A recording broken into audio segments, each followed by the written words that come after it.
G'day guys and gal! It's no surprise that out of all the Chaos Gods, the last one I am covering is Tzeentch. The same reason why he is last is also the same reason why out of all the first founding Space Marine legions, I'll be covering the Alpha Legion last. That reason being they're both super confusing and a challenge to comprehend. They are also both buried in memes that I have to mine through to find the actual lore. However, by this point, if you watch me for perfect and 100% accurate lore, then I have some bad news for you. If you aren't one of the OGs on this channel, then you're probably sitting here being like, why is this absolute spaz of a human calling the mighty Tzeentch Tzeentch? To answer that, nearly 3 years ago I made a video about the gods of Warhammer Fantasy, but I didn't know how to pronounce Tzeentch, because when I learn about Warhammer lore, 95% of the time it's from reading, and reading doesn't teach you how to say the words. So I put it to Reddit and was given the answer of Tzeentch, which I thought was funny, so I went for it, and I'm going to keep going for it because it is still funny. Before we get started, I'd like to thank the sponsor of today's video. Raid! Shadow Lounge, just choking. You've been tricked, you've been backstabbed, and you've been quite possibly bamboozled. No, the real sponsor of today's video is myself. Thank you, me. Couldn't have done it without ya. Today we'll discuss who or what Tzeentch is and what his deal is for both Warhammer Fantasy / Age of Sigmar as well as 40k. We'll also do our best to cut through the memes and get a clear image of what worshipping Tzeentch is all about. At the end of the video I'll also unveil a legendary multi-year scheme so ingrained in my channel that it would even make our tentacly raven god blush, so stick around for that. Let's get into it. Tzeentch, at a base level, is the chaos god of change. Now usually when you think of change, it's a positive. Change of environment, change of job, change of setting are all important things for us to grow as people. Well, the chaos gods are also massive dicks, so this change obviously isn't great for us. Tzeentch's change of environment will be you going from a loving family to an orphanage. Change of job will be from you going from running a charity organization into turning into a drug dealer. You will grow as a person with Tzeentch though. Sure, that growth is more literal as you'll suddenly find tentacles sprouting from places they shouldn't, although not sure if there is any place on you that a tentacle should sprout from. A friendly reminder that Chaos Spawn is a creation of Tzeentch.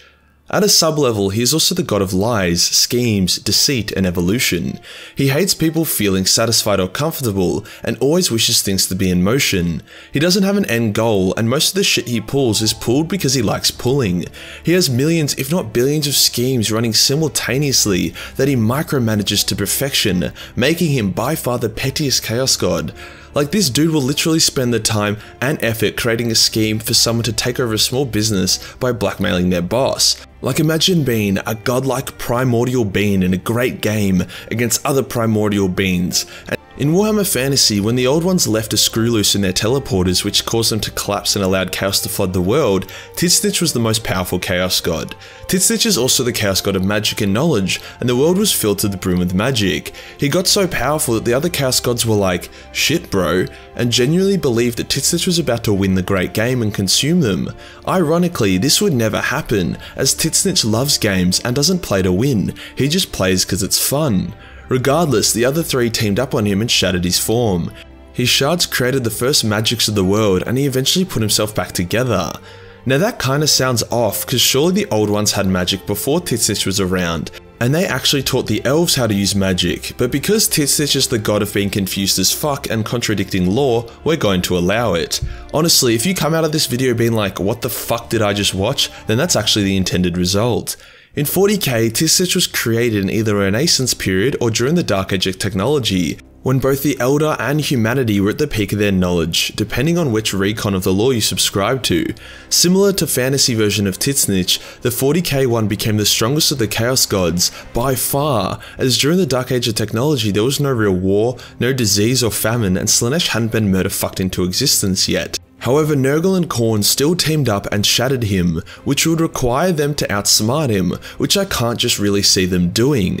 Perhaps Tzeentch allowed himself to be beaten as a part of a long-term scheme, or maybe he realized that he was getting too comfortable and wanted to shake up the game a bit more. After all, Tzeentch's worst nightmare would be for the game to end.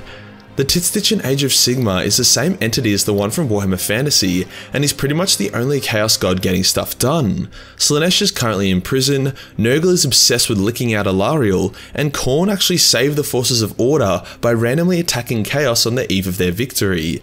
Tzeentch on the other hand was able to trick Sigmar into throwing away Galmaraz, hence massively weakening him and putting him on the sideline for a while. There are two ways to serve Tzeentch. You can either pledge yourself to him, make a shrine and a sacrifice and then you gain increased knowledge and power, or his preferred way, become an unknowing pawn in one of his games. For example, there was a man in Fantasy who was cleaning out the town mayor's basement of rats when he stumbled upon a shrine to Tzeentch. Now, it seems pretty careless of the mayor to just leave that there, especially since the blessings of Tzeentch should have made him more cunning and intelligent. Anyway, the cleaner realizes that no one would believe him if he went public, so instead he went to some friends he had and they went in and they verified the shrine's existence. The cleaner then worked to slowly turn the town against the mayor and even his own guards against him until one night they dragged the mayor out of his house into the streets and executed him, along with anyone else who seemed to be involved with his chaos cult. The riots that night actually ended up killing a number of innocent people and destroyed a couple buildings, including the Temple of Sigmar. That temple housed some very powerful anti-chaos artifacts that were destroyed in the fire. See, superficially it seems like a win for Sigmar that Tzeentch lost a powerful pawn, but in truth, Tzeentch won. He allowed the cleaner to find the shrine to start the revolt, with the end result being the destroyed Sigmarite artifacts. It takes a lot to outsmart Tzeentch, and even someone like the God Emperor of Mankind struggles to do so. Remember, it was due to Tzeentch that Mankind was doomed. Not Slaanesh, not Khorne, not Nurgle, no. Tzeentch was able to trick Magnus and the Emperor against each other, resulting in the destruction of the Imperial Webway, the confining of the Emperor to the Golden Throne, and the falling of Magnus to Chaos, the three biggest wins for the traitors in the entire Horus Heresy. So what do Tzeentch's playthings look like? Well, here's a couple pretty fun ones. Tzeentch is all about quality over quantity, as well as winning with wit instead of brawn, hence his armies are not as powerful or as large as Khorne or Nurgle's. His baseline lesser demons are called horrors. The horrors begin as pink horrors, which are just happy-go-lucky abominations that throw spells around like a Harry Potter with Tourette's. If you manage to kill a pink horror, they will explode into two blue horrors, which are massive assholes. They won't cast spells anymore, but they will try to beat you to death, or they'll just praise Allah and suicide bomb themselves. Especially powerful or unique horrors can be promoted to heralds of Tzeentch. After the horrors we have the screamers, which are just really nasty ass stingrays that fly around and bite people. These screamers can be forged into discs of Tzeentch, which are like the cloud that Goku rides from Dragon Ball Z, except they are incredibly evil and malicious. The final lesser demon of Tzeentch is the Flamer. No, I'm not talking about your average League of Legends player, I'm talking about what happens when you mix LSD in Vietnam. The funniest thing about these guys is that when they spray fire everywhere, the effects of the flame are random. Sometimes it'll burn you, sometimes it'll mutate you, sometimes it will leave your body unharmed but burn your soul, and sometimes the fire will actually just heal you, even if you're not aligned with chaos. Now, random, sometimes counterproductive fire seems like a poor weapon, however in battle there are usually massive hordes of these flamers, so if you get hit by multiple flames at one time, even if one of those flames is harmless, you still have others which will make your dick grow to 20 meters long and then choke yourself to death with it. There are also exalted flamers, which are just flamers with extra steps. For the last rank and file demons, we have the Lords of Change, the greater demons of Tzeentch, basically large mutated birds with obnoxious high-pitched voices that fling lightning around. They aren't very good duelists, however with their magical might and foresight, they're extremely slippery and hard to get to. Probably one of my favourite moments with the Lord of Change was when Kairos Fateweaver confronted the Lion during the Horus Heresy and went to offer him a bargain to join Chaos. However, Kairos saw in that moment that there was literally nothing that he could say that would remotely convince the Lion, hence the big bird could only say, "Well, fuck me in the ass and call me a keeper of secrets," before he found the Lion sword impaled in him. Tzeentch, like the other Chaos Gods, has a couple unique demons as well, couple one-offs. Firstly, he has the Changeling, which is a shape-shifting demon that only exists to cause chaos and confusion. Tzeentch actually rarely commands the Changeling, as he enjoys the random surprises the Changeling produces. However, despite this freedom, the Changeling is a demon of Tzeentch, so the catch is that Tzeentch has made him forget what his true form is, which is a bit of a dog move.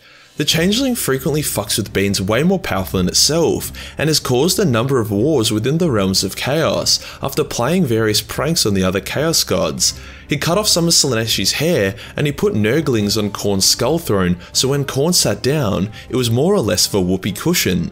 I'm not joking there. The Changeling is one of the very few demons who isn't a malicious little shit or pure evil. He's just here to have a good time. If given the choice between helping Chaos and fucking with someone, he would choose to fuck with someone every single time. Then we have the Blue Scribes of Tzeentch, who are two special blue horrors who travel throughout reality to find the missing shards of Tzeentch. Even though he mostly put himself back together, there is still a couple to go. They too are cursed, and when they find a shard in the form of a new magic, they don't know what the spell does, but they can cast it, meaning to fight these guys is to fight Pandora's box itself. In terms of special laws of change, there is the two-headed Kairos Fateweaver, who Tzeentch threw into the Well of Eternity to see what would happen. For context, the Well of Eternity is basically the center of the warp. Well, Kairos came out of the well with the power to see the future. His future-seeing abilities are supreme, better than Tzeentch's, and maybe even better than the Emperor's. However, he cannot see what is happening in the present. It'd be like watching a TV show 10 minutes ahead of everyone else and trying to respond to their live reactions to it. He's also batshit insane, so it's hard to perceive his warnings. Another Lord of Change and one of the most powerful demons in existence is Aetios Ra-Caris. That's probably how you say it, sure, go me, pat pat for the handicap, who was growing so powerful and had so much free will that Tzeentch basically had to nerf him by controlling his fate. With his free will stripped, Aetios is extremely angry and only ever gets summoned when Chaos wants to exterminate a planet. That's right, upon entry into real space, Aetios will instantly nuke everything and then vanish. Fair enough, if I got summoned by some assholes, I'd probably just send them to the ghoulie as well. There's a strong case here that out of all the Chaos Gods, Tzeentch is the most powerful. Compare him to Khorne, as those two are always considered the strongest. If you put a human in a cage and tell him to fight a gorilla, the human loses. Hence, in a fistfight, obviously Khorne would win. However, there's a reason why gorillas are going extinct and humanity is dominating the world. The same reason why Tzeentch is the greatest of the Chaos Gods. Now about that scheme I've been running all this time, this double whammy scammy, this absolute tomfoolery. I didn't start calling Tzeentch Tzeentch because some random on the internet told me to. I came up with a nickname for a laugh, but wanted a funny way to integrate it into the channel. Hence I created an alternate Reddit account called Sir Camelot and basically gave myself the idea on the troll Reddit post I made. Everything I do, no matter how silly, has meaning. Everything I do and the effects they cause are deliberate. And that does us for today, guys. The lore and story of Tzeentch, the Chaos God of fucking with everyone for lols. If you enjoyed the video and want to support the channel, then Patreon is the place to be. Only $1 gives you access to a boatload of Warhammer hentai. Hit the subscribe button, then hit the real subscribe button for more deceitful content. Join the Discord for more memes, and I'll see you on the next one. Peace.